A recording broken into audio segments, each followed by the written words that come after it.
You lose your job today, your office badge, it stops working. Your salary stops, but your immigration clock, well, that might not stop.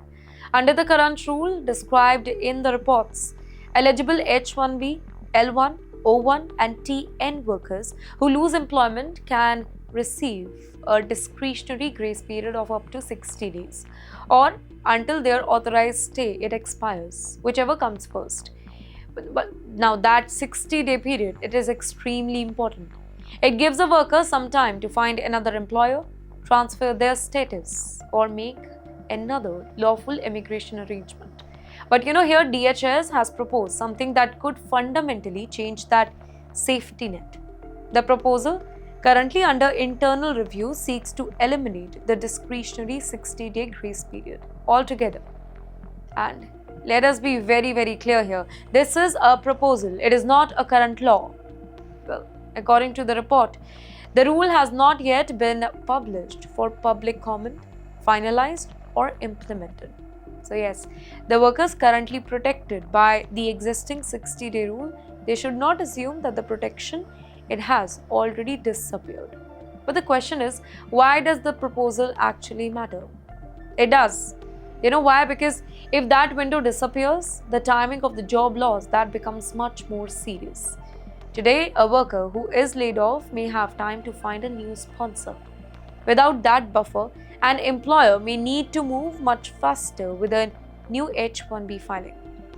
And yes, for somebody working in technology, where layoffs can happen suddenly, that could create a lot of pressure on them. Think about the reality here. You lose your job, you have a mortgage, your children are in school, your spouse has a job. You have spent years building a life in America, and suddenly the question becomes, how quickly can you find another employer willing to sponsor you? That is why this proposal is being watched so closely by Indian professionals. In fact, the report also discusses possible immigration pathways such as changes of status or dependent status. But yes, these are highly fact-specific legal matter, and it should not be treated as automatic solution. The bigger point, much simpler. For an H-1B worker, time is not just money. Time can be immigration status. And now, imagine facing that same uncertainty when you are not merely an employee, but the founder of the company itself. Silicon Valley likes to celebrate the immigrant entrepreneurs. But what happens when that entrepreneur's company suddenly runs out of money, reconstructs, or removes the founder from the job? That is the concern behind another proposed DHS change. Immigrant founders have historically had to navigate very complicated rules around H-1B status, company ownership, and the employer-employee relationship. And now, according to TimesXP's report, recent USCIS modernization effort, it has created clearer pathway for some foreign entrepreneurs to build companies while maintaining status. But you know what? The proposed elimination of 60-day grace period, it could create a particularly difficult situation for all the founders because startups are unpredictable. A large corporation may have years of financial reserves. A startup may have just 3 months. One funding round can decide whether the company survives or not. One board meeting can change the CEO. One investor can walk away. And if the founder's immigration status it is tied to that company, a business crisis can quickly become an immigration crisis.